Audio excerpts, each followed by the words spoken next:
ഈശോ മിശിഹായിക്ക് സ്തുതിയായിരിക്കട്ടെ. നിങ്ങളുടെ പിതാവ് കരുണയുള്ളവനായിരിക്കുന്നത് പോലെ നിങ്ങളും കരുണയുള്ളവരായിരിക്കുവിൻ. ദൈവത്തിൻ്റെ മുഖം സ്നേഹമാണ്, കരുണയാണ്. രോഗികളെ സുഖപ്പെടുത്തിയും ദുഃഖിതരെ ആശ്വസിപ്പിച്ചും വിശക്കുന്നവരെ സംതൃപ്തരാക്കിയും പലസ്തീനായിൽ ഉടനീളം നന്മ ചെയ്ത് ചുറ്റി സഞ്ചരിച്ച ഈശോയ്ക്ക് ഇന്ന് കാണാൻ നമ്മുടെ കണ്ണുകളും നന്മ ചെയ്ത് ചുറ്റി സഞ്ചരിക്കാൻ നമ്മുടെ കരങ്ങളും നമ്മുടെ പാദങ്ങളും വേണം. നമ്മുടെ ഒരു പുഞ്ചിരി, സ്നേഹത്തോടെയുള്ള ഒരു നോട്ടം, ഒരു നല്ല വാക്ക്, ഇതിലൂടെയൊക്കെയാണ് ഇന്ന് ദൈവത്തിൻ്റെ കരുണയുടെ മുഖം ലോകം കാണുന്നത്. ജനക്കൂട്ടത്തെ കണ്ടപ്പോൾ ഈശോയ്ക്ക് അവരുടെ മേൽ അനുകമ്പ തോന്നി.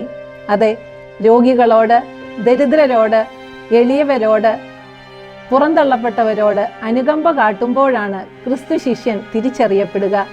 നമുക്ക് ഈ നോമ്പുകാലം കരുണയുടെ പ്രവർത്തികൾ ചെയ്യാം, കാരുണ്യത്തിൻ്റെ മാലാഖമാരായി മാറാം.